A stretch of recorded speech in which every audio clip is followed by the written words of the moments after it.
Welcome to a Lil Tea Time. Y'all ready? Welcome to a Lil Tea Time. Oh yeah. Welcome to a Lil Tea Time. Who listen? Welcome to a Lil Tea Time. Alright. Welcome to a Lil.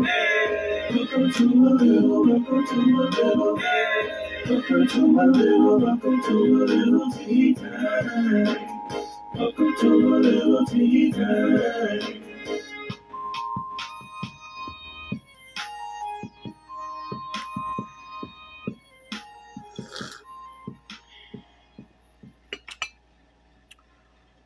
Well.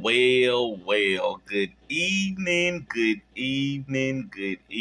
It is I, Jarek, aka JRUC, your favorite published author, and it is another episode of A Lil Tea Time. How is everybody today? It is Monday, and it is hot. So I hope everyone got the AC running. I hope everyone is trying to stay chilled out. Hope everyone enjoyed the weekend. I hope everyone enjoyed Mother's Day. I went to spend time with my mom and came home and got some sleep. So I hope everyone enjoyed their weekend. We are still celebrating Mental Health Awareness Month. And I definitely would love for you guys to keep in mind that we are definitely in the middle of us just trying to keep our mental health right, It's important that we take time to reflect on who we are as human beings and make sure that we're stable to carry on through this life. As I said in the last few shows, call and check on that strong friend. They may need to hear from you. Right? Cool. So today's word of the day for Monday. Are y'all ready for today's word of the day? All right. So today's word of the day is trade last. Trade last. And trade last is a noun from the American English 19th century, meaning a compliment from a third party that is relayed to a person, complimented in exchange for a similarity related compliment. So let me break that down. Say your friend tells you, hey, I like Candice's shoes. And Candice says, hey, can you tell Always the Rider Tanner I love her profile? And Always the Rider Tanner says, hey, can you just tell Candice that I love her profile as well? You see how I just did that? It's a trade last. It's trading a compliment for a compliment. Got it? Good. All right, child. Try to adapt that into your English language speaking vocabulary as I just did. All right. Song of the week. This week's song of the week is a very special song of the week. I have to send a shout out to music royalty, Mr. Lionel Richie, who has been adapted into the the Rock and Roll Hall of Fame. And he is a part of the class of 2020, along with rapper Eminem. And tonight, I am going to celebrate the Commodores with this song for Song of the Week, 3 Times a Lady, off the 1978 album Natural High. So if y'all are familiar with the Commodores, you're once, twice, 3 times a lady. Y'all can go and check that out right now on YouTube. I know that's something for the old school, but I definitely am such a fan of Lionel Richie and what he's doing over on American Idol. And to get word that he's been adapted into the Rock and Roll Hall of Fame, congratulations to you, Lionel, and to all of the class of 2022 nominees who were adopted into the Rock and Roll Hall of Fame. Get over to Saucy on Your Spices and use my coupon code ALilTeaTime, one word, and receive 5% off of your purchases. And check out Chef Saucy Sonia's new cookbook, Chef Saucy's Spy Ass Cookbook, available right now on the site. If y'all have not yet gotten over to SaucySoniaSpices.com. I've posted some new things to my Facebook that y'all can get into, and y'all can check out their website. The Brazen Spirit exhibit featuring Sheraton Barrow, Miss Julie Glass, and Parker Turner is going forward right now at 708 Texas Street at Art Space. If y'all have not yet gotten out to that space, you definitely are missing out on a treat. So y'all get out there and check out the exhibit. I gotta send a shout out to Miss Adriana. I got word that she is home today, so welcome home, Adriana. And baby girl, I gotta tell you, I did a video today where I listened to your song, Calling Your Name. And I'm talking about it again on tonight's show because the song is amazing. I literally was listening to the song again before I started the show. This song is definitely a club banger. It is a song for everybody. I can hear this song playing on the radio right now. This song should be playing on the radio right now. So hey, Adriana, welcome home. Congratulations on such a phenomenal fucking album. And sister, keep putting it down for this music. Shout out to Mr. J Science with his album Molotov right now. He's also working on a new single that he's about to drop, so y'all stay tuned for that. Shout out to Mr. AJ Causey with his album Kansas with the number 5 in the title, who is also working on some new stuff, so y'all stay tuned for that. Shout out to Miss Shayna D Music with her single Pack It Up. I know that she just shot her video over the weekend, so y'all stay tuned. When I find out more information about the video, I will definitely keep you guys posted on that. Shout out to Mimsy MC with her album The Marsh right now. It is doing also great things, and she has also booked another show. Following talking about shows, y'all get out to Words of a Latte's Monday nights happening right now. The doors just opening. The shows will be starting soon. So you guys get out there and check out the music at Words of a Latte's. Shout out to Mr. Marcel Lacey with his single Spell on Me. Shout out to 93_Breezy with her single No Negative Vibes. Shout out to Sweet Nay with her single Woot. And stay tuned for Ego Tripping and Official Patience, set to drop their new single Above Ground really soon, you guys. So y'all stay tuned for that. Also, stay tuned for the Ratchet City Blues documentary with Miss Sheree Gray of Lumpy Grease Artistry. I'm very excited about what is coming up with this documentary, so y'all stay tuned for that. Shout out to Jeezy and K. Michelle, who just confirmed on the Facebook post that Lloyd has been added to the show coming soon this month.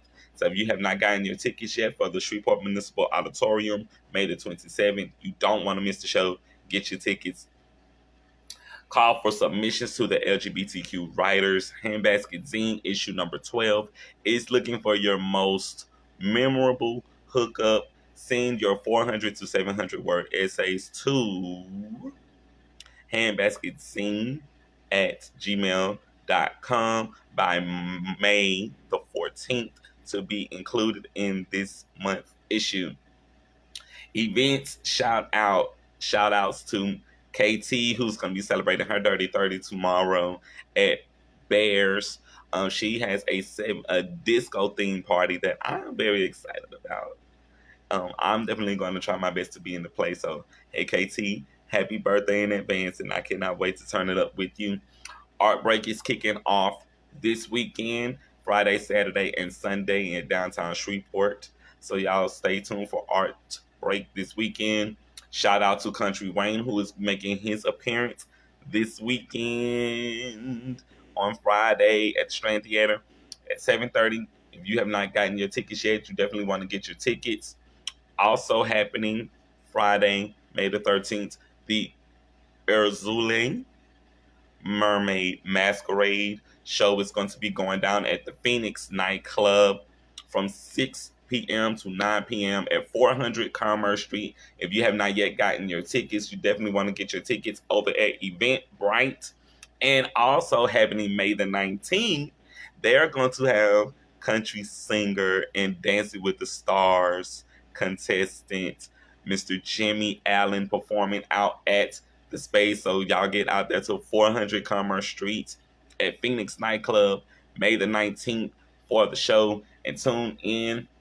The Creative Ball is also going down this Saturday at the Lot at 7 p.m. So if you have not yet gotten your costume ready, get that outfit ready and go have some fun at the ball, darlings.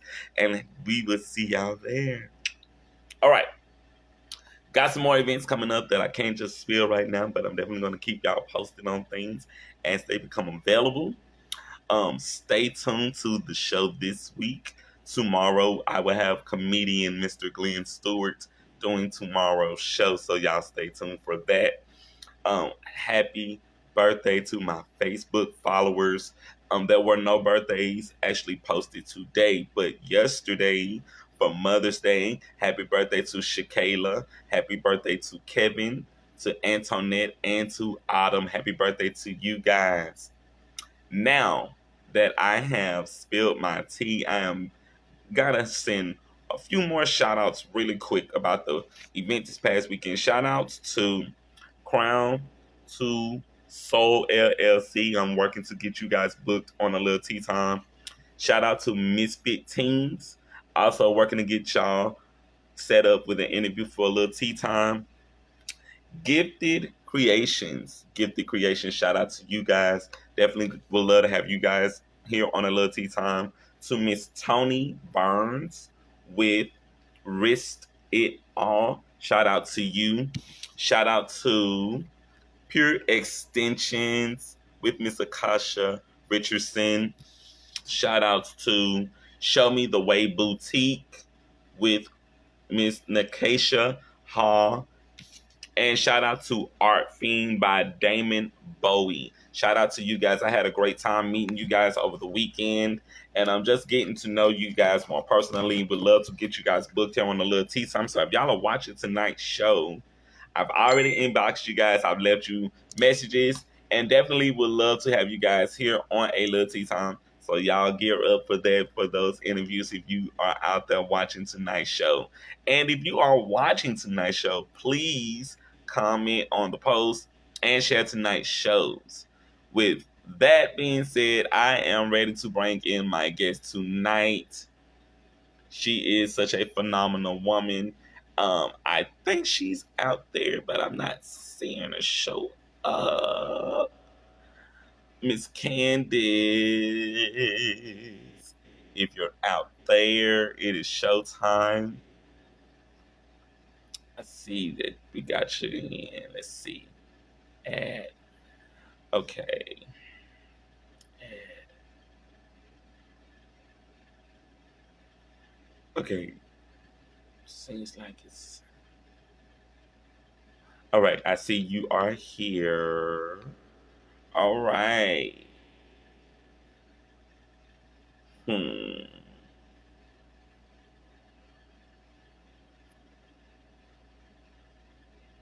Okay, this person is unable to join because of technical issues. It's not letting me add you for some reason, Miss Candice. It's not letting me add you. I'm not certain what the situation could possibly be, but it's not letting me add you on my end.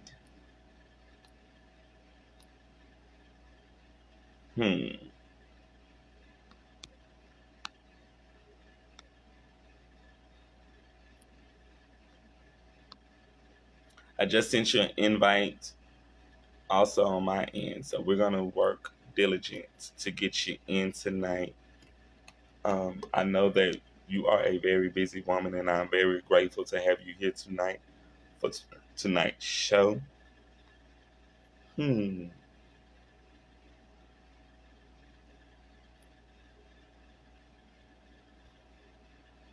Okay.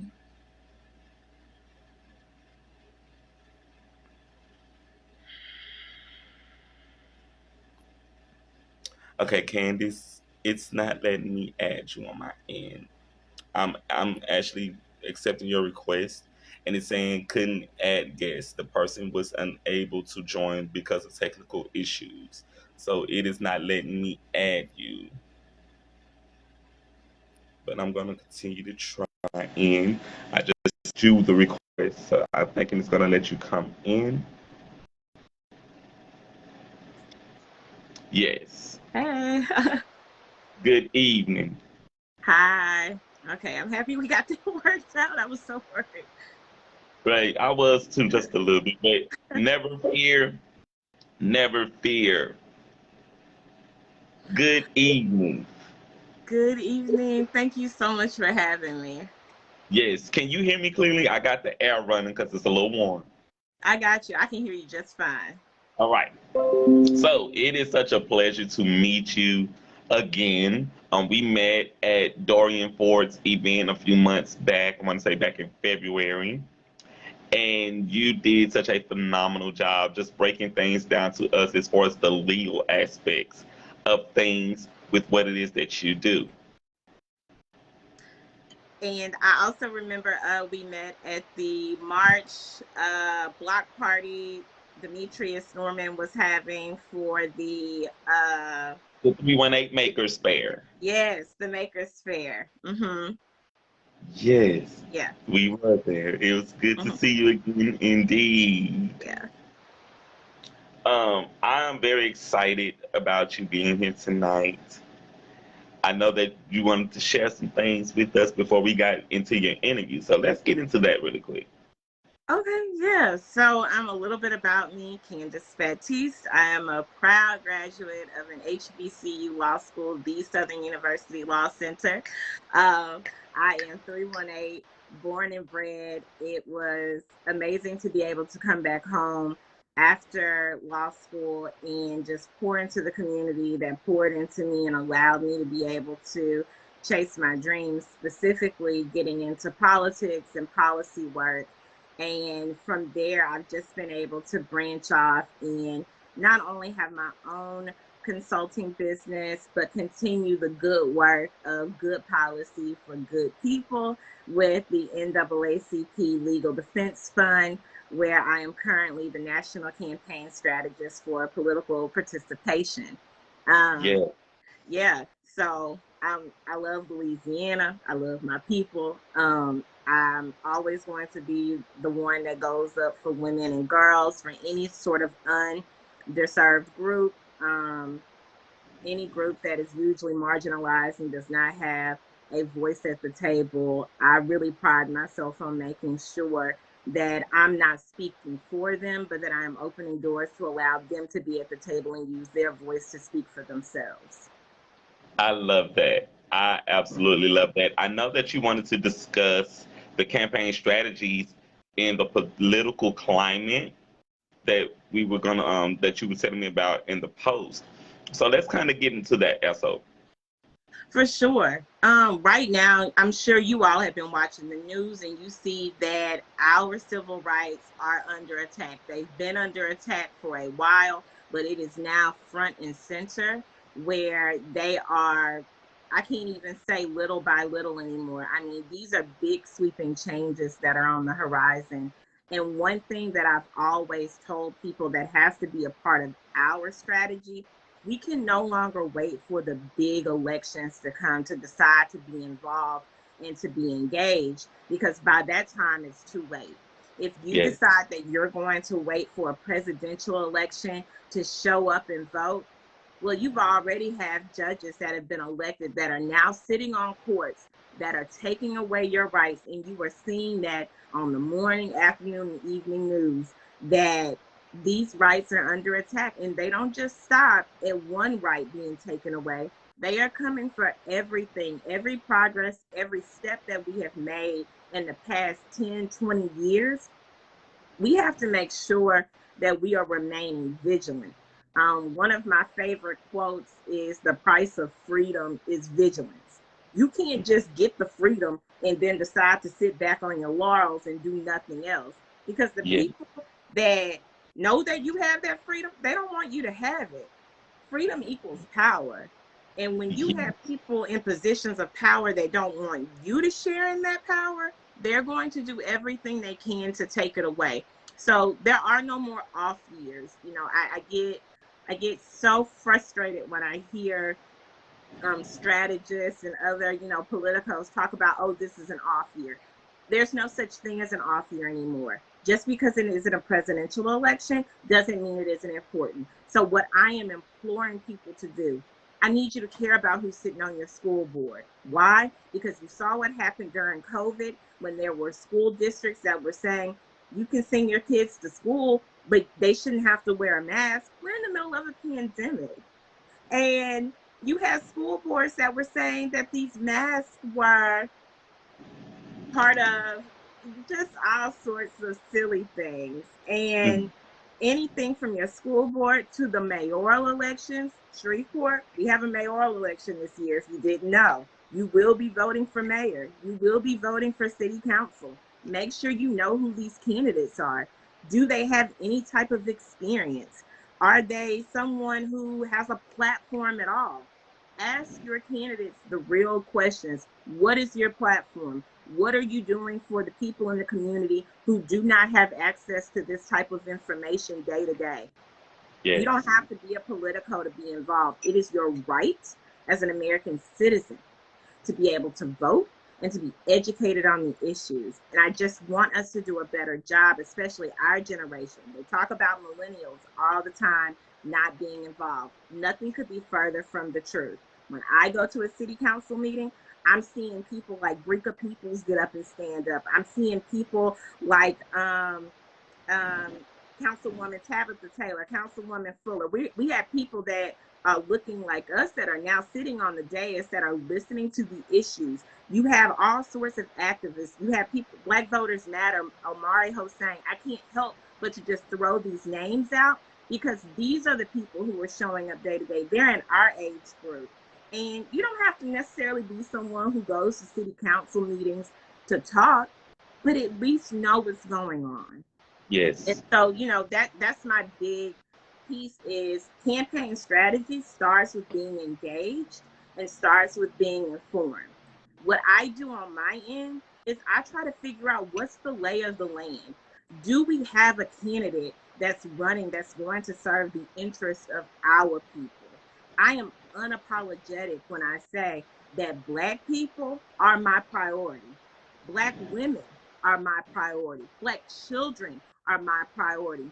Black LGBT community is my priority. These are people who don't usually have seats at the table, especially when we start talking about the Deep South. That doesn't mean I'm leaving anybody else out. All I'm saying is that if a rising tide truly lifts all boats, you've got to start with the boats that usually don't have the types of anchors that other people have had before, that don't usually have the types of winds in their sails that other people have had before to be able to get ahead. That's why I named those particular groups, not because I want to leave anybody else out, but I know for a fact that when we talk about the ones that are the most marginalized and we make sure they have power, everybody else benefits from it.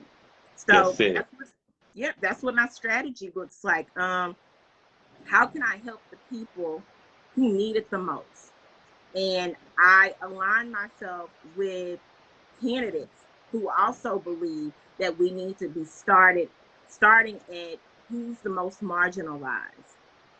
If we try to roll out policies that only are going to benefit those who already got it, that's just the status quo. I don't want to keep doing the same things we've been doing because it's not working. You still got people that are hungry. You still have people who think they have to turn to violent crime because they don't see another way out. I don't blame these kids for what they're doing if they haven't been shown a better way.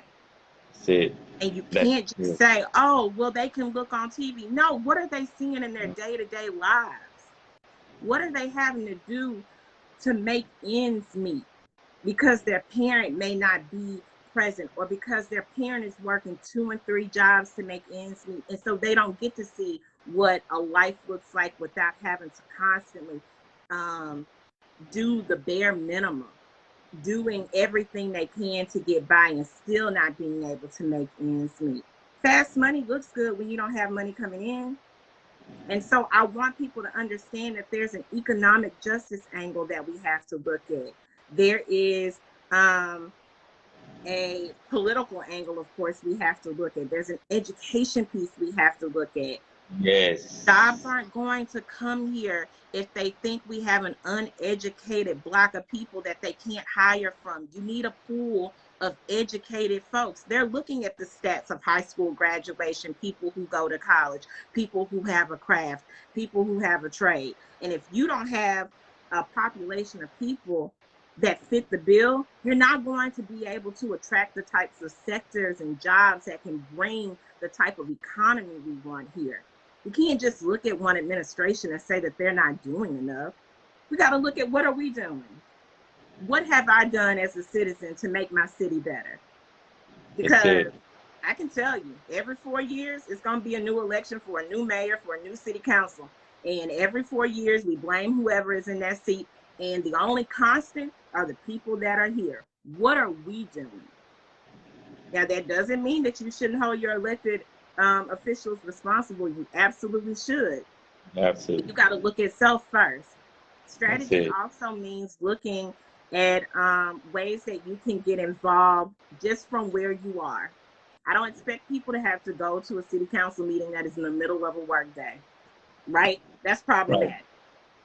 What I do expect is for you to know that there's an election coming up. What I do expect is for you to know who's on the ballot. And if you don't know who's on the ballot, there are many organizations out here who are giving you the education to be able to know that. I'm thinking about Power Coalition, Black Voters Matter, League of Women Voters. It sounds boring, maybe for some people, but it's not boring when you look on TV and you see that your rights are being taken away. That's not boring, it's scary, right? Because it's not going to stop there. So I don't want to, get on a roll too much. No, but you're great. You're doing great because I'm big in politics myself.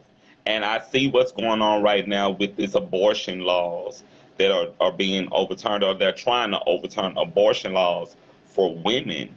And that's a big deal because women have been able to make their own decisions with their own bodies. Absolutely. And now someone is coming along and telling them, no, we're going to make the decision for you about your body. Yeah. Women who don't want to carry the child of a man that rapes them. Right. And not only that, they also contract disease when they are raped, or whatever the situation may be, when they're having something like this going on in their lives. So it's more trauma that they take away from the entire situation overall. Even if they do go and abort a kid that they probably did not want because of a situation that they were not asked to be in. Absolutely. Absolutely. And, it doesn't just stop at these violent crimes. While that's definitely important to consider, and just to let you all know, Louisiana has a trigger law in place. 3 years ago now, almost 3 years ago now, it was on the ballot that if Roe v. Wade ever got overturned, that it would trigger a Louisiana law that would outlaw abortion in the state, regardless of if there was harm to the mother, if it was because of rape, or if it was because of incest. They are forcing women to carry pregnancies that are a result of violent crimes. But beyond that, even if it's not a result of violent crime, you talked about trauma. You know what's traumatic? Poverty. Poverty is traumatic. Ooh. And if you have someone who says, I cannot afford to bring another child into this world because I am barely able to take care of the ones that I have, or I'm barely able to take care of myself, especially when she finds out early on, that woman should be able to make the decision for herself that I cannot introduce this type of life to another person. It's just, it makes no sense to me that we have been given all of these rights as people. Women are people. I think that's something that folks are forgetting. We should have autonomy over our bodies. There are no laws on the books that look like what we're going through that you can see being applied to men. There's no one forcing men to get a vasectomy if they are recklessly producing broken households. There's nothing on the books telling men that they're forced to do anything at all with their bodies. But when it comes to women, It's as if we're only being seen for how many people we can produce, and it's just, it's wild to me that we've had this on the books for so long, and for whatever reason, I'm not going to say that we've dropped the ball, but I am disappointed in the generation before us that did not do their due diligence in preserving this freedom. There is Yes. no reason we should be having to fight these same fights over and over again. We can't even get to the new stuff because we're still dealing with the old stuff. And I don't want to make this just about abortion, but I need people to understand that this isn't just about a form of reproductive control. We're also looking at how it impacts, like I said, poverty is traumatic. We know for a fact that the more children that you have in an unstable household, when you're barely able to provide for the ones you already do have, the less likely you are going to be able to come up out of poverty. The safety nets are not large enough. The government does not provide enough of a safety net for these families who may otherwise want to be able to have larger families but just can't afford it.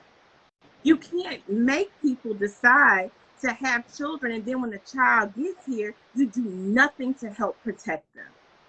Oh, come on. This isn't about making more babies. If we're going to be completely honest, this is about making sure that you continue to have people that can feed into this capitalistic society, and you can continue to have a working class of folks who are going to have to continue to work for those who already have resources, who are going to be forced to continue to rely on those people that already got it.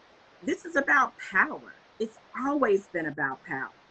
Yes. And unfortunately, it's now about power over women, and it won't stop there. A lot of the decisions that were made in the, and I know I'm going to mispronounce it, Oberfell, the Supreme Court decision that allows for LGBTQ same-sex marriages, that's next. Yes. We thought this was settled law. There's no such thing as settled law. Otherwise, we wouldn't be dealing with the draft opinion that got leaked saying that this settled law is close to no longer being the law of the land. Yes. Like I said, I didn't mean to get on a tangent you're just great. about abortion.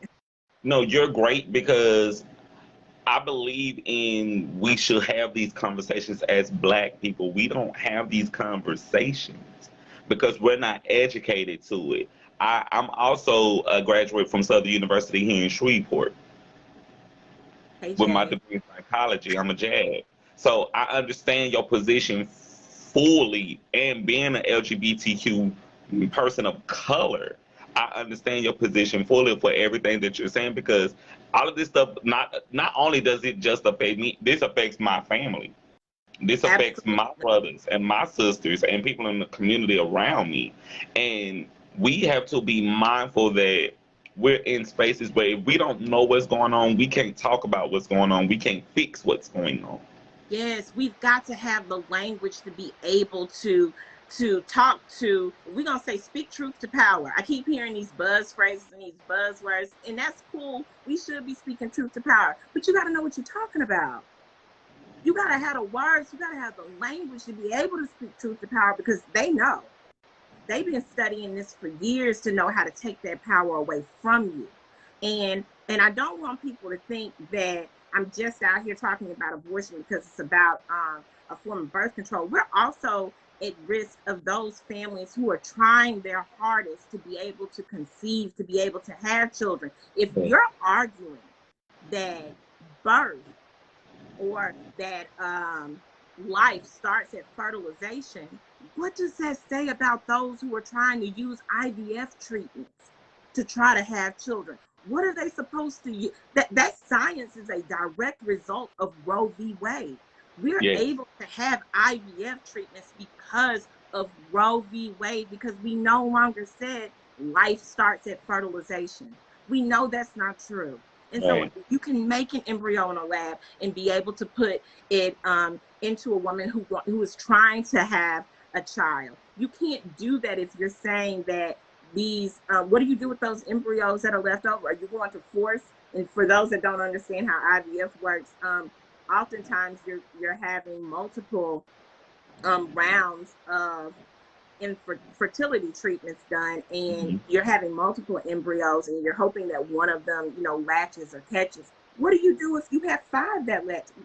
So you're gonna force this woman to have all 5? I mean, these are questions that are not truly being asked because everyone's trying to make, not even everyone, but those in power are trying to make these laws based off of what's called theocracy.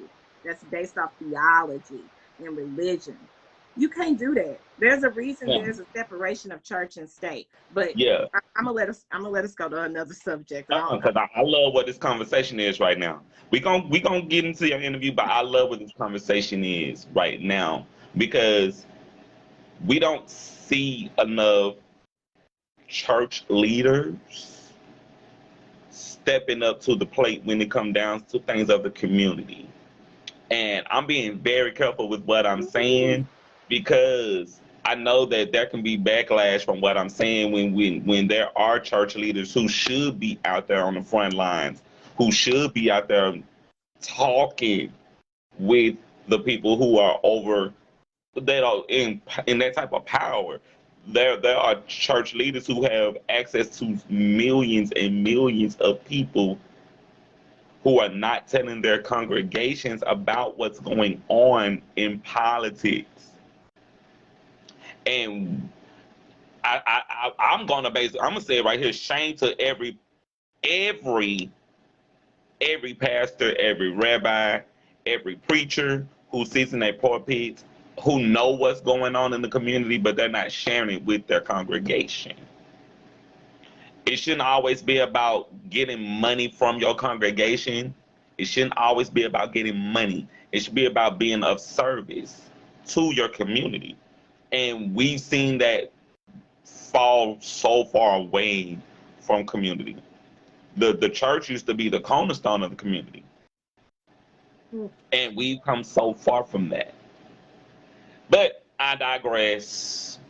It's important because these are the same people who will quote Dr. King as if he wasn't a Baptist minister, as if his entire life wasn't dedicated to public service as well as being pulpit.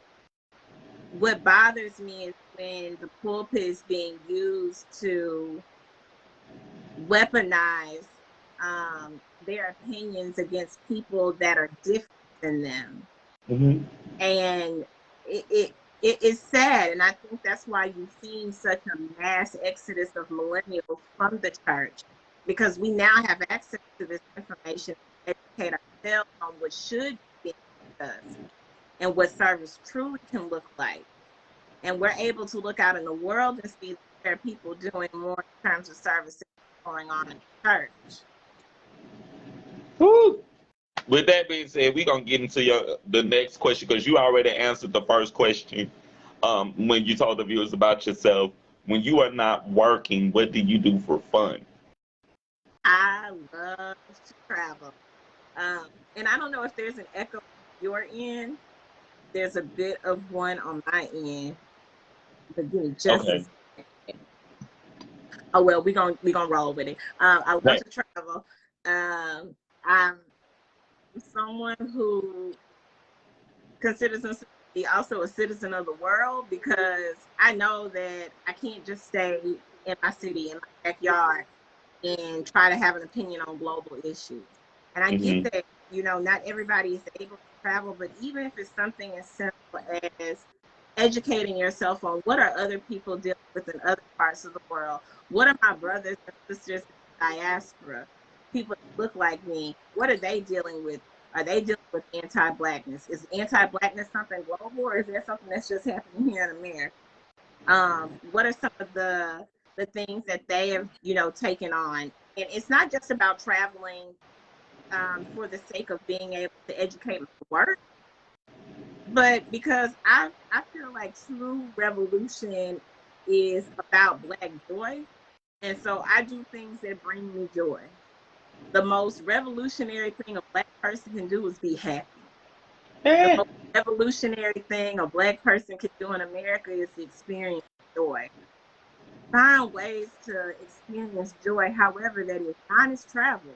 Mine is going to music and food festivals. I love a good meal.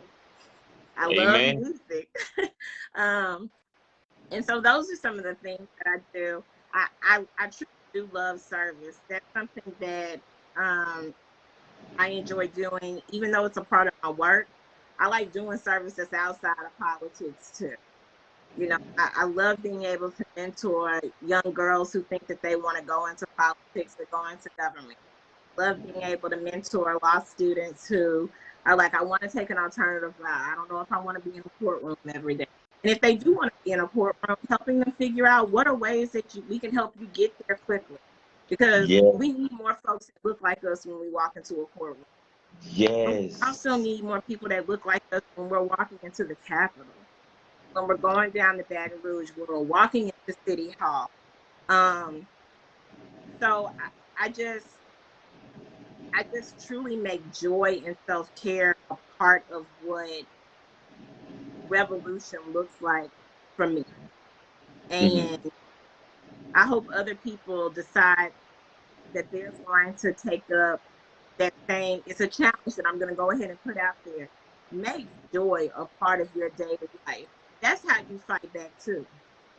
Be joyful. Don't let this stuff gonna be around. People been racist for since America been America. Ooh. Find joy in spite of it. Buck against the system by being happy and do it in a way that sustains you. Do it in a way that is truly just yours. Just because other people don't like the stuff that make you happy, that doesn't mean that it's anything wrong with that. Do the stuff that brings you joy. So yeah, that's what I like to do when I'm not You're, working. yeah, you're the reason why I do a little tea time. You're the reason why I do a little tea time. Because we need to see other black girls and black boys who can feel like I can go into politics, I can go into law, I can go into social services. We have to be willing to go and deal with the hard stuff in life. Right now, I'm working right now just to raise money to pay for my final semester of college at LSUS, and my bachelor's degree is going to be in psychology with a minor in criminal justice. Yes. And once I started learning more about law and how it actually the system itself, it opened my eyes to a new way of thinking. Absolutely. And it was something that I'm in a space where now I try and watch court shows. I try and watch just a lot of stuff that's around court TV, just so I can stay knowledgeable, because we have to, as black people, we gotta be able to know our stuff. You gotta know your rights. You Right. gotta know these laws. You shouldn't be walking around on the street and not know your laws. You shouldn't be walking around on the street and not know your rights. If you don't, you're doomed. Absolutely. And I totally agree with you when you said to find joy in every day. I'm about that. I just posted a picture of some stickers on my page because I collect stickers now. Um, music is another way where I find joy because I'm a singer and I enjoy music so Yes. much. Um, Yes. we have to be in spaces where we have to lift us up all day, every day. We have to put something into us every day that's feeding our spirits, that's giving us life. If we're not, then we're just beings that are Yes. just existing but not living. Mm, agreed. The Joy is next, liberation. yes, Joy is ma'am. liberation. Yes, ma'am. The next question is, what inspired you to go and work in the criminal justice system? Um, I got to give credit to my parents, especially my mom. She's a retired educator of 30 plus years who works at our parish school system. And I went to, because I lived in Bossier Parish, I went to majority white high schools. Well, all schools, the majority of my time in school. And my mom was really big on, okay, you got your education that you have to learn there. And I got home and it was all about, let me teach you about black education. Let me tell you about the culture. And my dad is also somebody who was big on making sure that I understood not just our history, but that there was more to life than what I saw in Bossier Parish in the rural town of Hart. Mm-hmm. And what a lot of what I saw was even at a young age, understanding that Black people were treated fair, that Mm-hmm. women weren't being treated fair, that children were not just not being treated fairly, but were being treated as if they had no rights.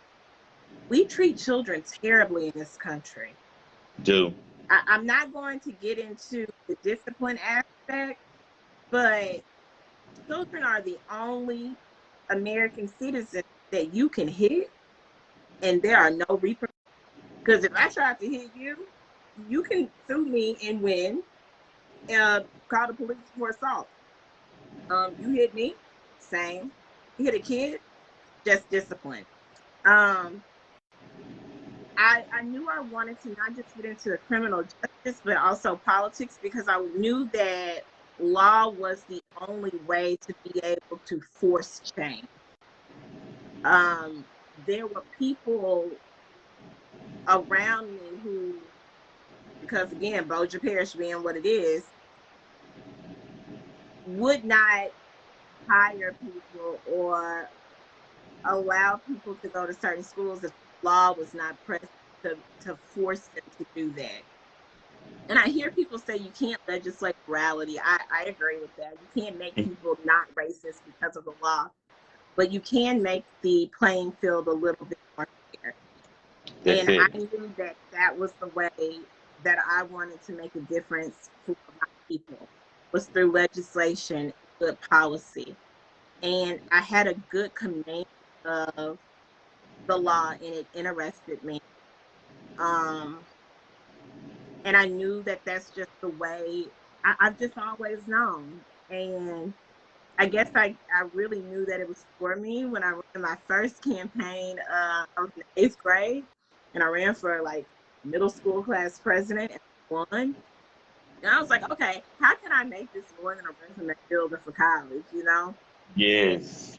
I wanted to figure out how can I improve graduation outcomes for people that look like me in rural areas.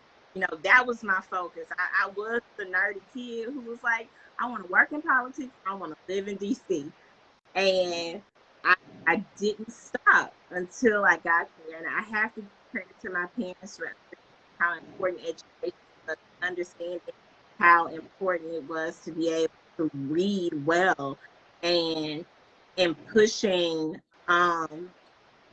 education in a way that made it fun, that made it enjoyable, that I wanted to learn. Even now, even today, I know that I will be a lifelong learner because of what my teachers instilled in me, and Love because that. they helped instill and grow the love of my people. Yes, I love that. I got involved in student council in high school in 10th grade. And that's where I started finding out it's not the cool people who are on student council. It's I not was the never cool people. cool. I was cool with everybody, but Yo, yeah, student council members are the geeks, are the weird, the artists. Those were the people that I drew to when I went to 10th grade, and I started. Well, let me get into student council, and I was the parliamentarian in my high school, and I got to experience us just going out into our community and really giving back in high school, doing food drives, doing Yes. toy drives for Christmas. And they would take us to places where they would just show us things. Shout out to Woodlawn High School. They took us out Well, to I want to say it was a big park that had gorillas out there and stuff. This was years ago, mhm. and it opened my eyes to there's a whole new world outside of my hometown. Yeah. Get into it. Get into it. It was the reason why I started thinking about college because we went on college tours while I was in high school, going out to Grambling and just seeing what Grambling had to offer. Yes. Um, and then growing up and watching the Cosbys and seeing Felicia Rashad playing a lawyer, seeing Mr. Bill Cosby be a doctor, seeing people who look like me that said, no, you're going to get an education. If I got to kill you to get an education, you're going to get an education. And so when I graduated from high school, I made my mind up that I was going to go to college. I made my mind up to go to college. And this year, as a matter of fact, this month will be 10 years since I got my associate's degree from Louisiana State University here, from Southern University. I'm sorry, from Southern University, still working at LSUS. But I got my associate's degree from Southern University, and it changed my life. It Yes. changed my life because I was the first of my mother's kids to not only get a high school education, but to also go and get a college education. Yes. Breaking And those generational curses, right? yes, yes, and I believe that education is everything. That if you ain't got no education, how can you teach not only yourself, but can you teach the next generation? How can you teach your Absolutely. kids about science, technology, um, math? If you don't know, I you agree. have to be knowledgeable in those things in order to be able to teach your children. Mm-hmm. And I made a conscious decision not to have kids yet because I'm still learning. I'm still growing. And Same. I want to be in that space that when I do have my kid, I don't have to be a working parent out at work every day. I can be at home and I can teach my kid until my kid's ready to go into the classroom where they'll be prepared because they know dad taught me this. Dad showed me this. Dad instilled this in me. And I have so much, like all of my accomplishments, I have them around me now that when I have my kid can actually see, okay, my dad wasn't just talking. He got picture frames and photo albums and books and a business and a podcast that he wasn't just talking, but he was living it. Yeah. So with what you're doing, it's phenomenal because we need more examples like you. Thank you. Thank you. Examples like I you continue to pull me and push me. always. That's the only way I've been able to get where I am is because someone made sure when they got up there, they made sure the elevator came back down for me.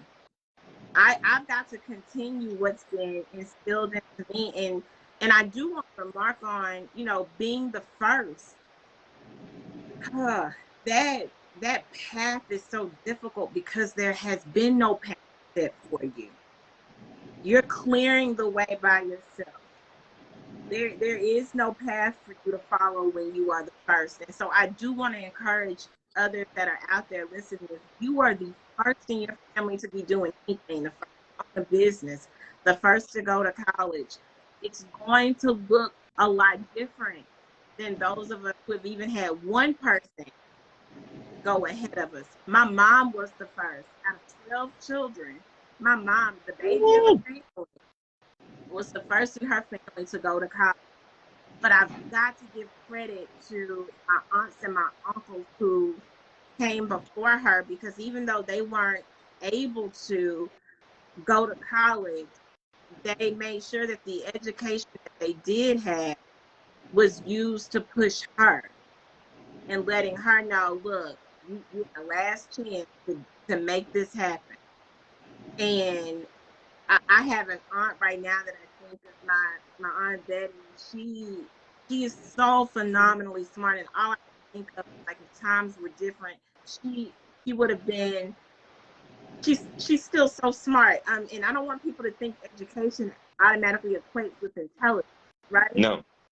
I've graduated a lot of schools. Just gonna be honest with you.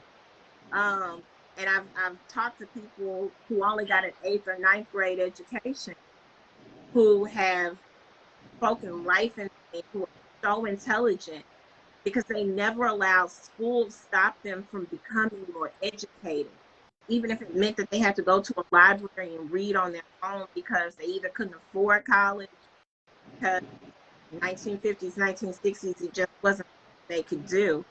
And so I do want to encourage people who have parents who maybe weren't able to do the same thing. My mom was able to go to college, my dad was able to go. You're going to be the first, and it's going to be different. Remember the people that have helped you get there. If you had nobody around you who was pushing you, find it within yourself to push yourself. Because that path that you're clearing, you're not going to be able to necessarily see today who is helping, but somebody behind you is going to be like, Jared was the first one on my grandma's side, on my auntie's side, on my mama's side, to go to college, and he's the one that taught me what a FAFSA was. He's the one that told me that you got to have so many credit hours to graduate. These are things that we know how to talk about, but there are people who don't know what a FAFSA is. They don't know that there are, there's money, there's scholarships out there for people to be able to attend college based on the type of major you have or whatnot. And so I do want to encourage people that being the first is hard. I know I'm the first person in my family to ever go to law school. I didn't have a frame of reference for what to expect. I'm the first person in my family to decide that I was going to make politics and public service my entire career. But now I got cousins. I got a cousin in Austin who is the chief of staff of somebody, and I look at him and it blows my mind, because we are our grandparents' literal wildest dreams. Grandfather used to sign his name with an X. He couldn't even sign his actual name. He met my grandmother, and she taught him how to write out his name. But this man owned property, hundreds of acres, before that was a thing. And now he has a granddaughter who, last year I was standing next to Vice President Kamala Harris taking a picture. What? And that's not to brag on me. That's to brag on the lineage we all have. That's not just Candice. And if you're someone who doesn't have, ancestors to look back and be proud of, you become that ancestor. You break that generational curse. You be the person that somebody's on a podcast talking about 20, 30, 40, 50 years later and saying, look what Jared did. Look what such and such did, because they decided that they were going to themselves. Yes. I love it. I absolutely love it. And I gotta shout out my uncle Charles, my uncle Billy Ray. He also graduated from Southern University here in Shreveport, and he's one of the elders in our family. That he gave me this particular plaque that's hanging up on my wall. I'm gonna show this to y'all, if y'all can see that. He gave me that as a gift from his home to keep me going. And I got to shout out to my cousin Talithia Mitchell, my cousin Lily. She was one of the people, when I decided to go to school, she was like, well, she was the person who helped me do my FAFSA. And she was the person that taught me, but this is what you needed to do, and this is what you needed to do. And it was just people like them who had it in their head of, if you say you want to do it, I'm going to show you how to do it. And not only did they show me how to do it, they encouraged me going through it. Priceless. And so I'm in a space where I understand everything that you're saying, and it pays when you have people like that in your corner. It pays when you have people like that who you may not be able to just go and thank them right now, but thank them when you can, and really continue to be of service when you can. Ooh, this is I a have to. powerful show tonight. Powerful show. Yeah. Powerful show. So, how did you decide when to establish your brand as a lawyer? So one thing have a law degree, not practicing law, not a practicing attorney, but went into this and decided to establish my brand because I got thrown into it. I decided after leaving the law firm that I was at when I first got out of law school, I was like, they're not paying me enough. Love them to death. I got a lot of experience, but I was like, this isn't even really what I want to be doing. Also, it was going to require me to have to go and take the bar, and I was like, man, don't know if I'm ready for that. I was asked to work on what was called the Unanimous jury campaign, and that was 2018. They wanted somebody who had legal experience or had a legal background, but who could also be an organizer, a community organizer around this issue. And basically, just to make it really quick, Louisiana was one of the only states that did not require a unanimous jury conviction before they decided to put you in prison for life. Every other state except for us in Utah, it just had to be the majority of people on the jury decided to take away your life, and it didn't require everyone to unanimously agree. We were able to change that. That was my first campaign. It was historic. I did not know exactly what I was doing when I was asked to do it, but I said, you know what? You say you want to be an organizer, you want to get into politics, you want to work on policy, here's your chance to prove yourself. I put in 12, 14, 16-hour days for months. And I don't recommend that. But I established myself as somebody whose work ethic was unbeatable. I put in so much work to establish myself that I'm still eating off of that 4 years later. That's it. I did not give up, even though I didn't really know what I was doing when I went in. And I think that's something people have a tendency to believe, is that I got to know what I'm doing to get started. No, you don't. No, you don't. You should know something, but you don't have to know everything. You won't know everything. But I knew that even if somebody could outraise me when it came to maybe money for, the other side, they might be able to outsmart me, but they sure as hell were not going to outwork me. And I am just now in a place where I can really accept how huge that moment was, to be able to educate people on an issue that many didn't know existed. We had one of the highest approval rates in the state when it came to voting yes, that we do need unanimous juries. Here in Caddo Parish, here in Shreveport, over 70% of people said yes, this is something we should have. And I think the statewide average was a little under 60%, hovering right at 60. And I won't say that there weren't challenges. There were, I think, some people who were upset that I didn't pay my dues to get such a historic win. I didn't have to climb from the bottom per se to get that win, but it was because I was willing to do every job. And so in a way I did. I didn't have anybody going to make copies for me. I didn't have anyone going out to assist me and round up canvassers going door to door to tell people about this. I was by myself on that. I had incredible partner organizations like the Power Coalition, and I met an incredible organizer who gave me some tough love. And this is another way I built my brands, because I never wanted to hear that again. I walked into a meeting, I was like wearing a dress and some heels, and he was like, organizers don't be wearing heels. How you gonna go out in the field wearing heels? And I'm like, okay, this ain't the law office. And he also said, you're not a real organizer yet. And it stung. Jerick, I'm not gonna lie, I was like, ooh, that hurt. Because I don't know what it's like not to be on, I like to win. I like to achieve things. And to have somebody tell me you're not there yet, I was like, I don't ever want to hear that again. And so I decided my brand was going to be something that included not just having a title, but embodying what the position meant. I didn't want somebody to just be able to say I was a community organizer by title alone. I wanted to know how to actually organize my people. I wanted to know how to mobilize folks. You know how they say there's a difference between like a DJ and an MC because the MC knows how to move the crowd.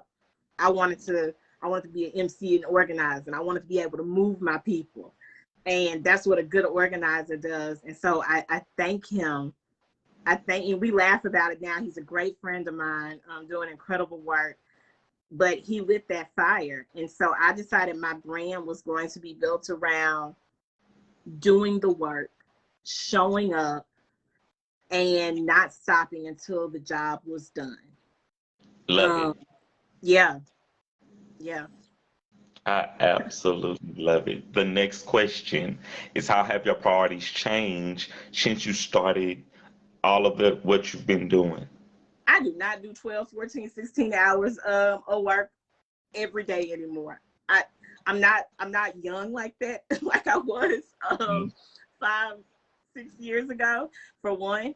But also I recognize that I don't have to work myself into the ground in order to prove myself. That there's a place for balance, that there's a place for rest, and rest is not something that is earned. Rest is something that is mine by birthright of being human, because one, I need it, and two, I got buku ancestors that didn't have a chance to rest. They didn't do as much as they did for me to think that I got to be out here slaving away to make a point. For what? So that's how my priorities have changed. I make it a practice to take a vacation without feeling guilty. I make it a practice to build in time for rest each day, even in the middle of the workday, even if it's just 30 minutes. I make it a practice to take time for myself. See. And I prioritize Candice, and I do it without guilt. I also prioritize my mental health. I don't mind telling people that I have a therapist, and she be getting on to me. She be getting in me. But that's what she's there for. That's it. So that's the way I'm trying to prioritize my health more. And I think those are things that are definitely different from when I first started out, because it initially was only about do the work, prove yourself. And now it's like, okay, you got a resume, you got a solid resume. Rest, balance it, keep doing the work. Don't rest on your laurels, but also rest. That's it. I love that. I love that. What challenges did you overcome on your journey?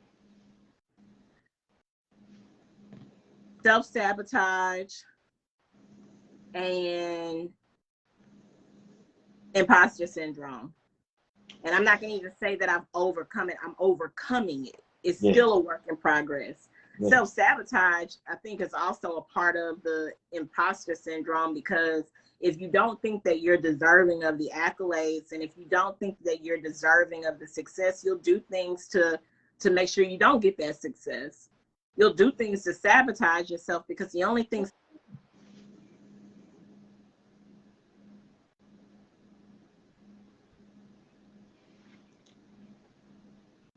Your sound just went out. Your sound went out.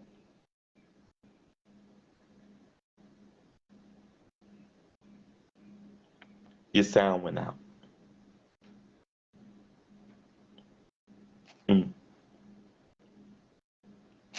I can't hear you at all. Your sound went out.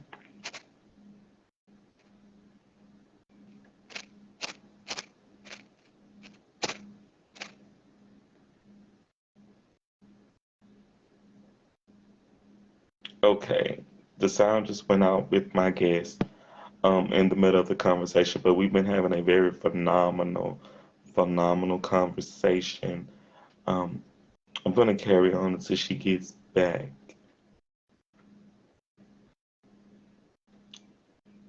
I love the fact that she is overcoming these things that are meant to break her, and she's not letting it defeat her.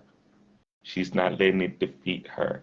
And that was something that I spoke on the show this past weekend about having a no defeated type of attitude. You can't have a defeated attitude. If you have a defeated attitude where things are going to fail, things are going to happen, but you're not optimistic, you're always a pessimist, um, you will create circumstances where things will go wrong. If you continue to think things will go wrong. So it literally comes down to you have to continue to remain vigilant in your thinking. You have to continue to remain optimistic in your thinking. I'm just a little taken back that she got kicked out, but I'm definitely looking forward to her coming back in for tonight's show. Because we've been having a phenomenal conversation. Just while we're waiting on her to come back in, hey Adriana, I got your message. I got your message, Adriana. Yes, yes, Adriana. I am feeling this damn song. Um, Convenient. Convenient is a great song too. Convenient is a great song. But I absolutely love Calling Your Name.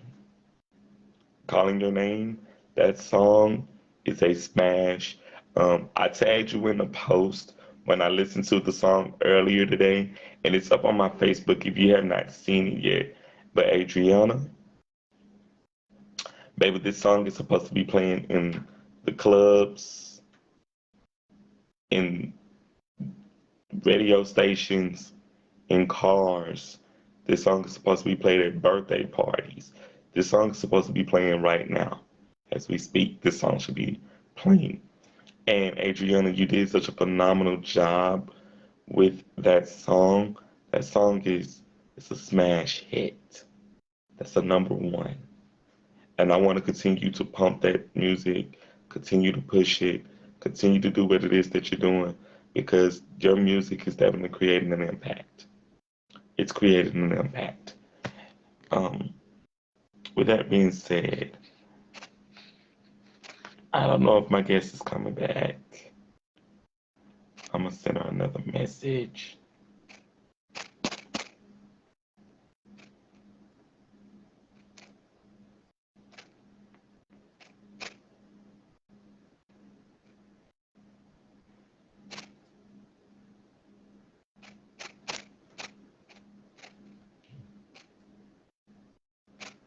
I think she just inboxed me here.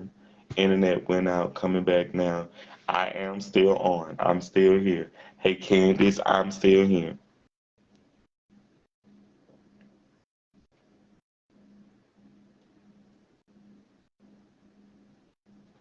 I'm still here. Because this conversation is a conversation that we have to have.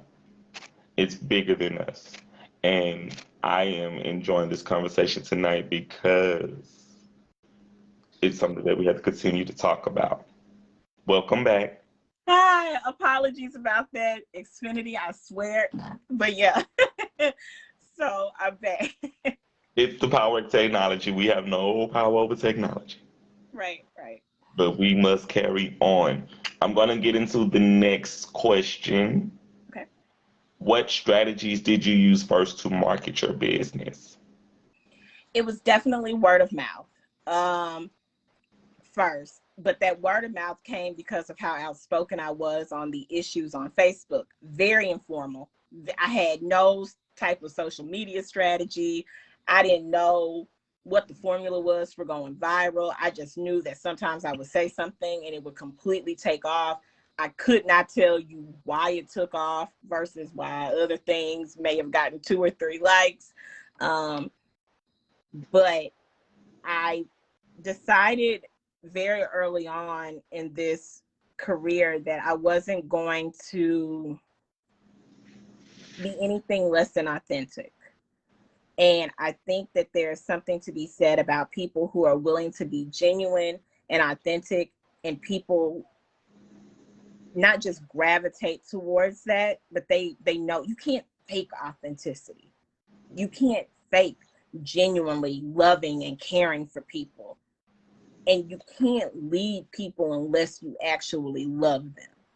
And so I think it was something that was picked up on, and other folks were like, we want to hire you to carry out these campaigns. And I wouldn't say yes to every campaign. There were times when I was like, I'm sorry, I know that this would like really help my bank account, but I can't, I don't believe in this. I don't believe in you as a candidate. Now, I wouldn't just come right out and say that, but I had no problem saying no. I also made sure that anything I talked about was thoroughly researched, and that I was somebody who could be a trusted source. And so that became a thing too, where, okay, I know that if Candice says it, then it's true. I want to say that I've, players mess up too.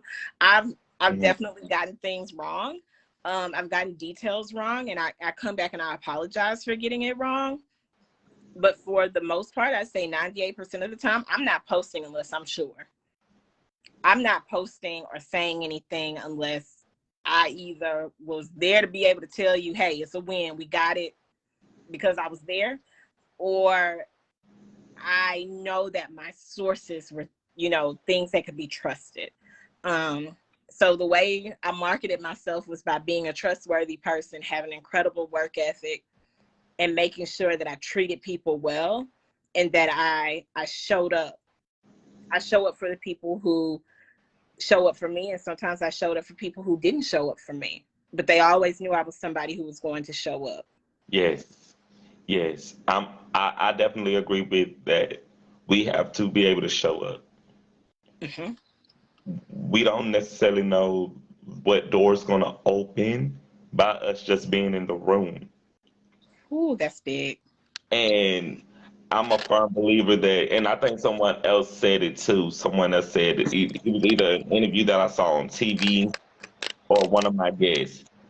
They said the most important thing you can do is show up. Absolutely. That's half the battle, sometimes more than half the battle.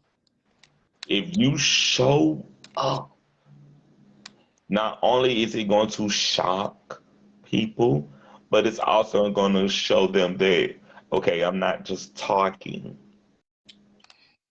I'm not talking. And that's why when I promote events on this show, I have to show up. Absolutely. I have to show up because it's an assignment for me to be there. That's why I just shout out these businesses that I was just shouting out earlier on the show, because we have to continue to show up for us Yes. and continue to put our name and our neck on the line for us. If we can do that for us, we are showing other people I'm willing to go the extra mile for someone who loves like me, who looks like me, who lives like me, who comes from where I come from. Shout out to Dravion. He's watching right now. He was at the event I was at this past weekend. We as people, we have to continue to show up. Show up. That's so Show big. up. The next question is, how do you define success? Whew. That is such a great question. And one that I've had to ask myself every few years because the definition has changed for me. Currently, the way I define success is when I wake up in the morning, am I happy to be doing what I'm doing? When I go to bed at night, am I proud of the work that I've done that day? And if I can answer yes to both of those questions day after day, that's success for me. I love that. Oh, I love that. Oh, no comments. I'm gonna move on to the next question. You said it. There's nothing else that needs to be said with that.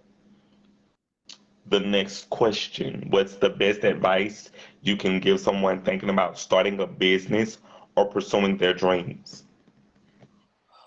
I'm gonna answer both of them. Get your paperwork in order. Get legal. If you're gonna start a business, I'm not gonna just say get an LLC and that's it. But at least have something on the books so the state knows that you have a business. There are some startup costs that come with that. It's a little expensive on the front end, and not. I'm not going to say it's even prohibitively expensive. It's more annoying than anything. Mm-hmm.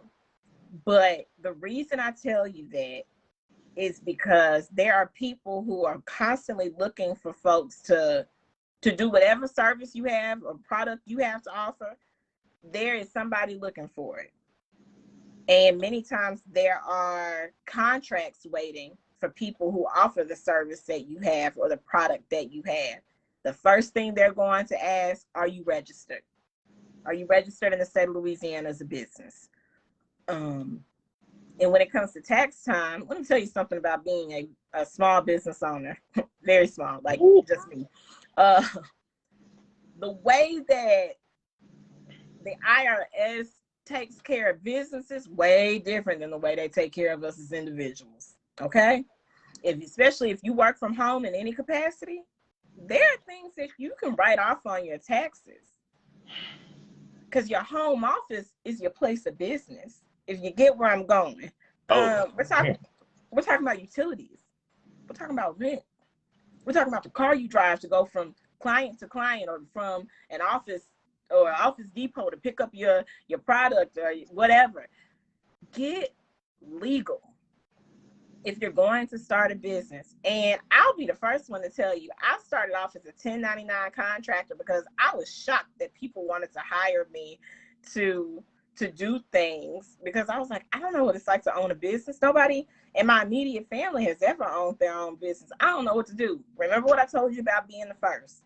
yes. There's some things that are going to be way more challenging for you than it is for somebody who, oh, my daddy had 4 businesses. I could do an LLC in my sleep. Not me. And this is somebody who has a law degree. I had to go and do some research. I had to ask some questions. I had to risk feeling like, now, Candice, you know they're going to expect you to know that because you got a law degree. I didn't know. I just didn't know. But I wasn't afraid to ask and I wasn't afraid to research. We hold supercomputers in our hand. Google it. Go to the right source. Get the information you need. Be legal. For any advice for somebody who's going to follow their dream, and a lot of times it's one and the same. A lot of times people's dream is, to have their own business doing something.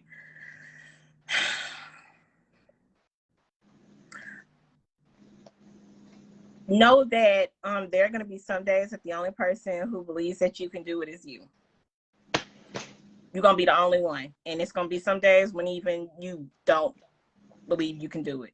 On those days, please remember that feelings are not facts. You just feel that way today. Your feelings are not facts. There have been some days where I felt, what am I doing? There's no way I'm going to be able to do all of these things. And then I did it. So my feeling in that moment or on that day was not the truth. It's just how I felt. Acknowledge your feelings for sure. If you feel overwhelmed, figure out where you can delegate. If you feel like I'm just not able to do the things I want to do because I got all this other stuff going on, prioritize. Cut out what isn't necessary to get to your dream. But more than anything, recognize that there are going to be days when you don't even want to do the thing that you dreamed about. There have been days where I was like, this is the best thing in the world. And then there were other days where I was like, I can't believe that I'm dedicating my life to this. I just want to be on the beach somewhere, drinking whatever. Both times I still got up and did what I needed to do. And know that there are going to be some days when mental health gets the best of you. That doesn't mean your dream doesn't matter. If you can't get out of bed one day, try again tomorrow. That's it. So yeah. I gotta piggyback on that because everything that you're saying is so relevant to my life right now. I started my business last year. Mm-hmm. I've been a business owner. March 22nd of this year made a full year. Congratulations. Thank you so much. So everything that you're telling me is right where I'm at, where I'm keeping track of these receipts,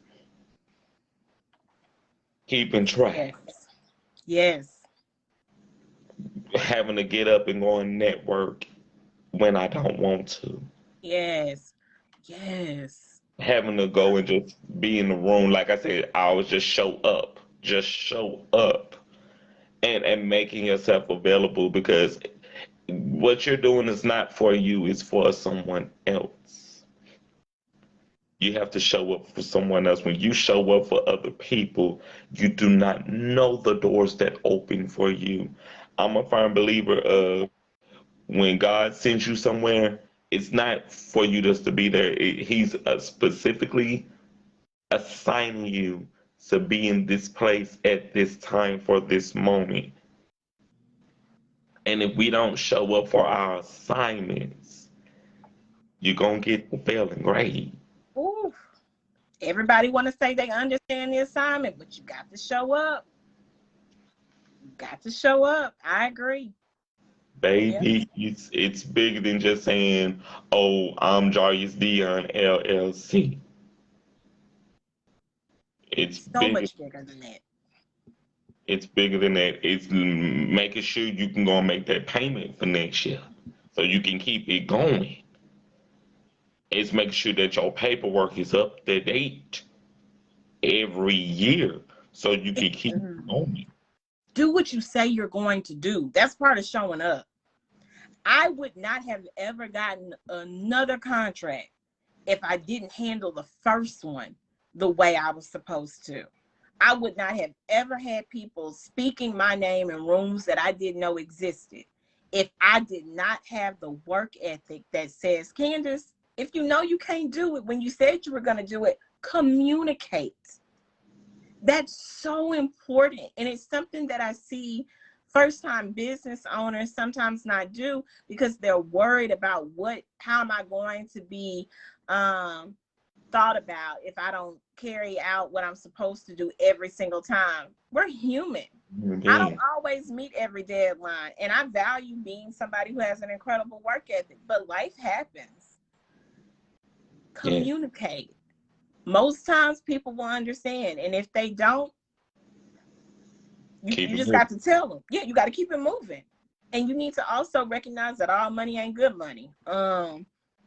These sound like cliche phrases, but I'm telling you, if you get a contract and that person gave you hell for the entire 6 months of that contract, that's not good money, because what do you have to show on the other side of it outside of being frazzled, your mental health then took a blow, and all you got to say is, well, I got an extra couple $1,000s in my account, I got a couple extra $100 in my account.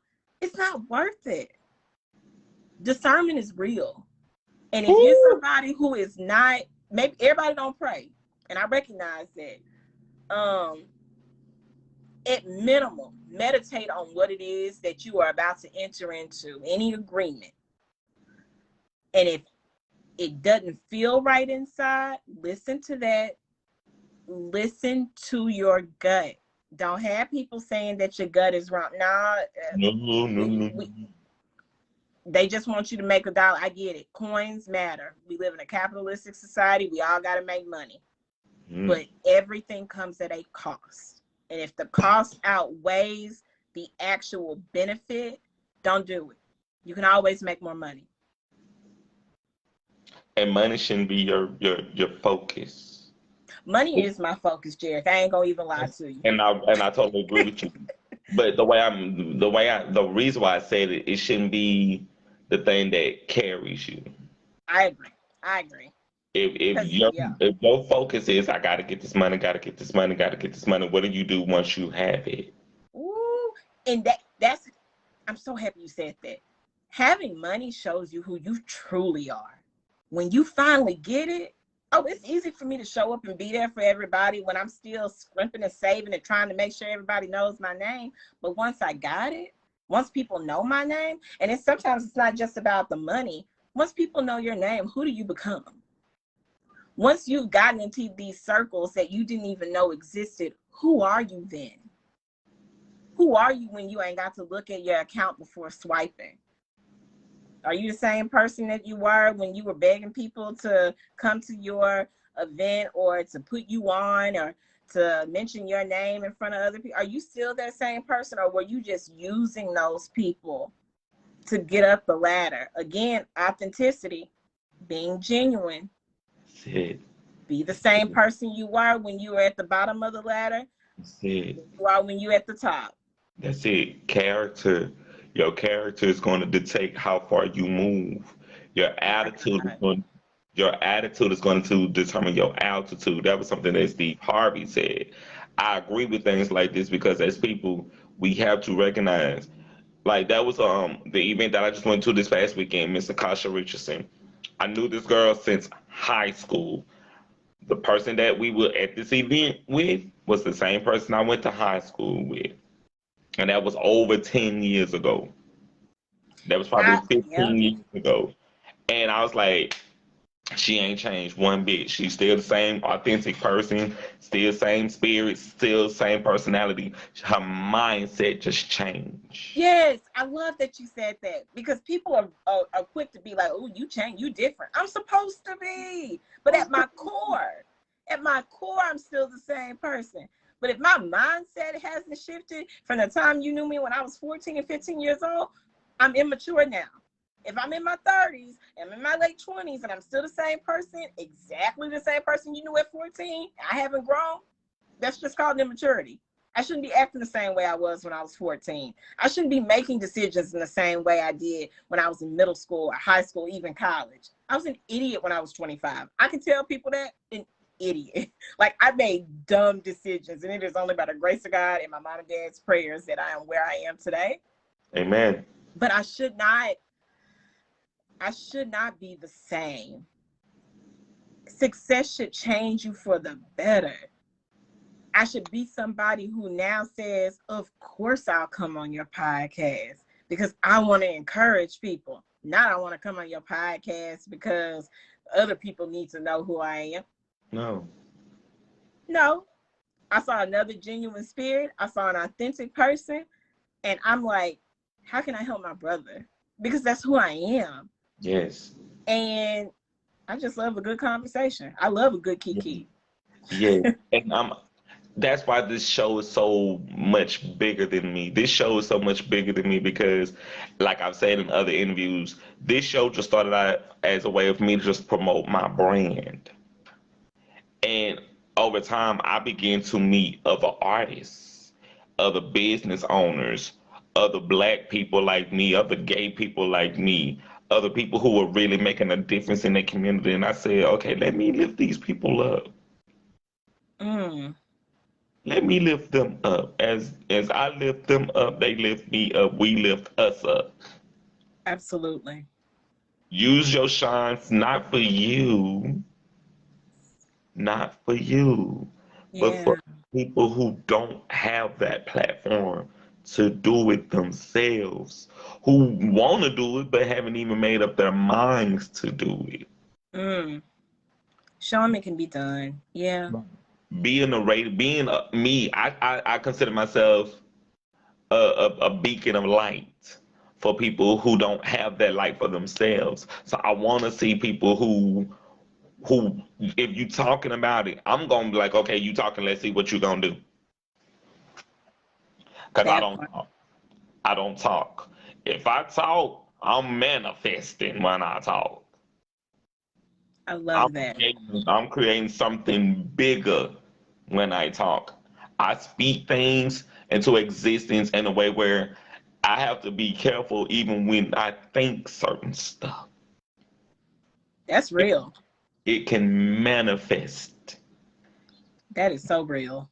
And as human beings, we have to remember what you say. What you say can determine how people see you. Your attitude can determine how people see you. Your character can determine how people see you. And we have to be mindful of that. And it's things that I'm learning now, even with me doing what I'm doing, because I do this from home. Sometimes you got to be a bulldog. Absolutely. I'm talking about actual savage sometimes. Sometimes you got to be a beast. Sometimes you got to be mean and grumpy and bitchy and not care about people's attitudes and not care about their opinions because you got to protect your peace. You gotta, yes. Yes. They'll be okay. They will be okay. And if they're not, we got God bless you, God keep you, but I'm going to have to keep it moving. how many 6 billion people in the world? A couple people being mad at me ain't ever stopped a show. No. No. That's just, and it's not even for me, it's not even an arrogance thing. For me, it's about I really don't have time to invest in this negative BS. I will pray for you. I will pray hard for you. And I will keep it moving, but I will not acknowledge you. I will not speak to you. If you are not conducive for my life at this stage, I don't have the time or the energy to invest. You And don't I'm have not, the time. and I'm not even sorry. You shouldn't be. Everybody does not deserve the privilege of your presence and your time. It is a privilege for people to have your time because it is so finite. And for people who, are listening, your time is your most precious resource. We don't get it back. When you hear about 50, 60, 70-year-olds who are like, oh, I just wish that I would have. There's a reason that they're saying that they wish they would have, because they know that time coming back. Do it now. Do what you have to do to protect your time and your peace now so you can focus on the things that matter. Don't get to 55, 65, 75, 85 saying, I just wish that I wouldn't have really listened to the people who were telling me that start ignoring them now. Follow your dream now, today. Start tonight. Okay, I'm not going to listen to the people that said I couldn't do it just because they couldn't do it. That's That it. don't got nothing to do with me. You not being able to do it or choosing not to do it ain't got nothing to do with me. And we not gonna be singing them shoulda, coulda, woulda songs. I refuse. I can't sing them. I wish I should. I could. No, I am. I am. Exodus 3:14. I am that I am. That's tattooed to my arm. I live by that. I told my mom yesterday, and this might sound strange, but it's true for me. I identify with Moses from the Bible. I identify with Moses because I understand the assignment that Moses had. And when you have an assignment like that is so great, yeah, it's not just your life that's in your hands. It's every person that's connected to you whose life that's in your hands. Don't take your life for granted. Because when it's over, it's over. It's over. We don't get to do this again. No. I don't get to have these moments again. I only have right now. Right now. That's it.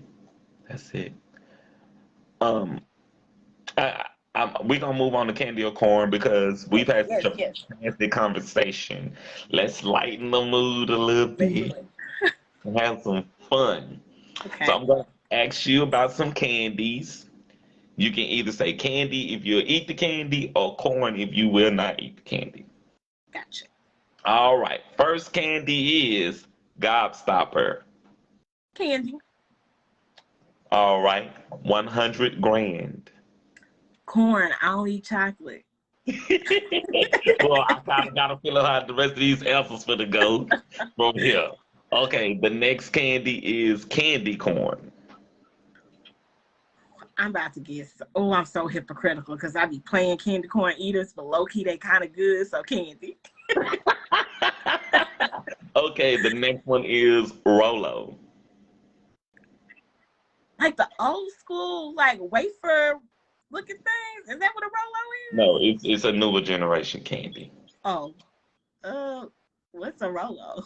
It's chocolate with caramel in the center. Corn. It got chocolate. Got it. Heath bar. Corn. Mike and Ike's. Candy. Mounds. Corn. Skittles. Candy all day. Twix. Corn, but if I was a chocolate eater, I probably would like Twix. And the final candy is gummy bears. Candy all day. Yes. That's candy or corn. Thank you for playing. Of course. Thanks. It has been such a fantastic show tonight. Thank you so much because you've dropped some things on me that I needed to hear and that I needed to learn. And I'm gonna just drop this little nugget on you. I'm looking for an entertainment attorney Okay. because I'm in the space where I'm growing my brand as big as I want it. Yes. I want to have someone who can have my best interest at hand. I can read the contracts and I can talk the talk, but I need someone who's in that space where they can secure that bag with me. We definitely can talk because actually the Southern Law School has a what's it called when it's your intellectual property clinic. Yeah. And so many artists, our people, do not trademark and copyright and incorporate things because we think, well, it's just my talent. Everybody gonna know because I was the one doing it on the video. No. There's a reason these TikTok dances end up with white kids going on the late night shows and doing them when it was a black girl in Arkansas who was the first one that you saw on TikTok doing. We have to make sure we trademark. We have to make sure that we are protecting our intellectual property. I can connect you with some people. I would also say that securing the bag wise, a lot of times people think that the attorney is the one that's supposed to do that. They can, but a CPA would be a lot better too because they can tell you, look, they're saying they want to offer you 10% going forward for the next 10 years. I think you need to tell them to give you 10%, but also 5% of all sales, something like that. They can talk to you about that as well. But yes, I don't mind helping. I'm glad you told me. Definitely, because I do a lot of marketing. I literally talk about Bigelow Peach Tea, Perfect Peach.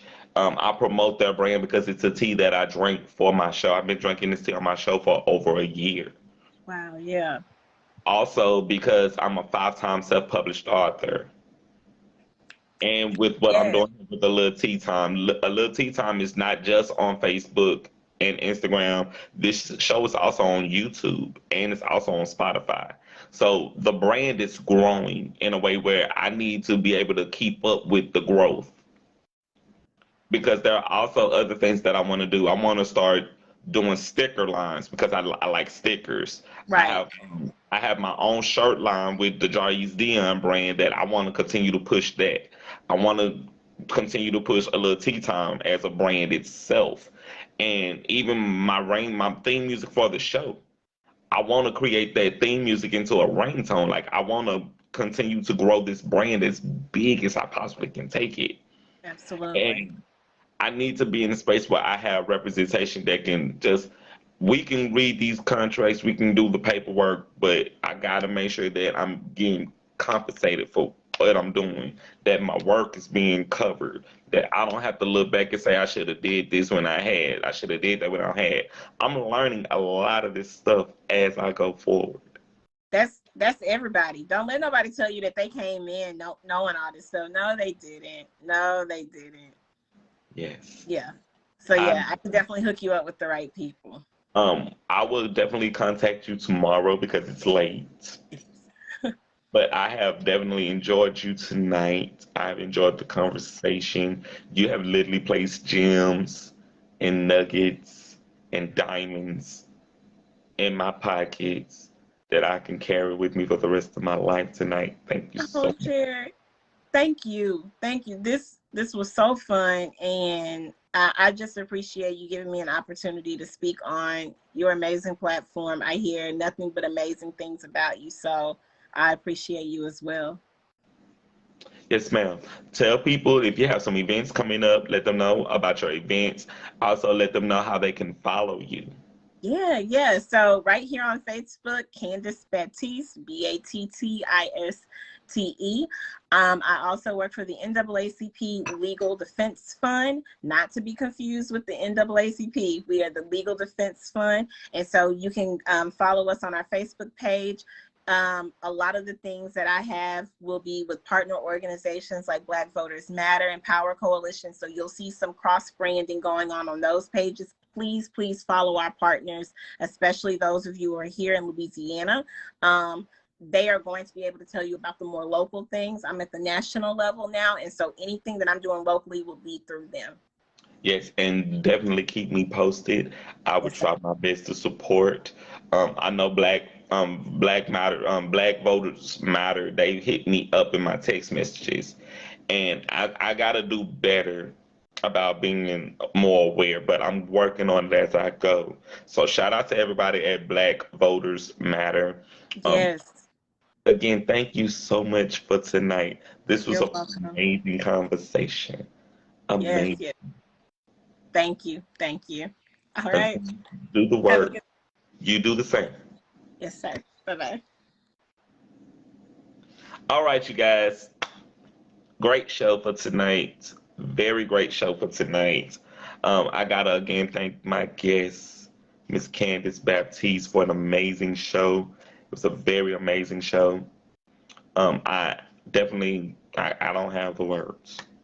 Just you guys definitely get involved.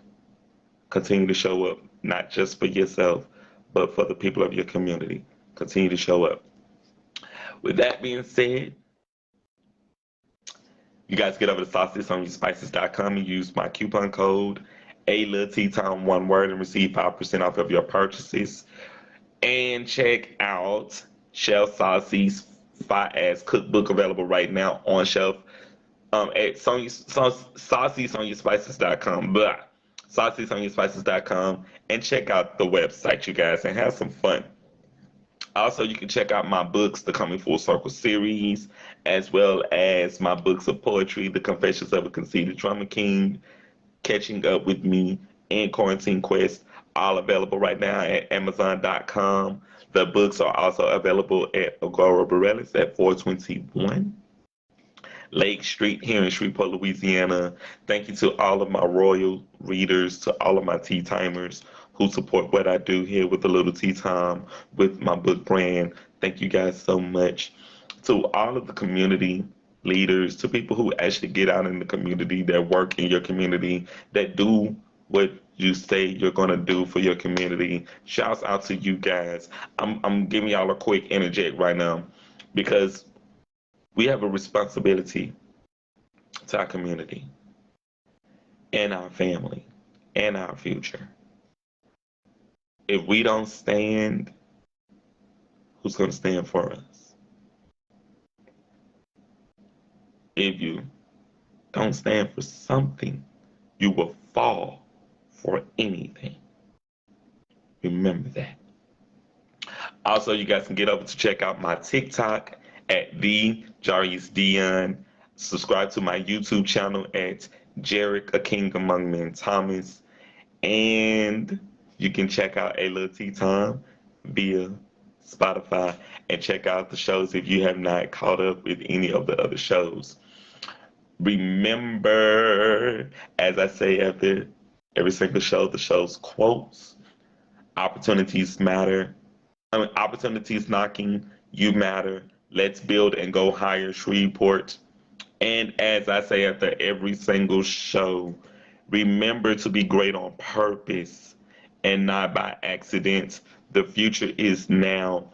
I am your host, Jarek, aka Jarvis D, your favorite published author's favorite published author. And until tomorrow, with my guest, Glenn Stewart, you guys have a great night. Stay well and be well. And until tomorrow, later. Welcome to Lil Tea Time. Y'all ready? Welcome to Lil Tea Time. Oh yeah. Welcome to Lil Tea Time. Who listen? Welcome to Lil Tea Time. All right. Welcome to Lil. Welcome to Lil. Welcome to Lil. Welcome to my little. Welcome to Lil Tea Time. Welcome to Lil Tea Time.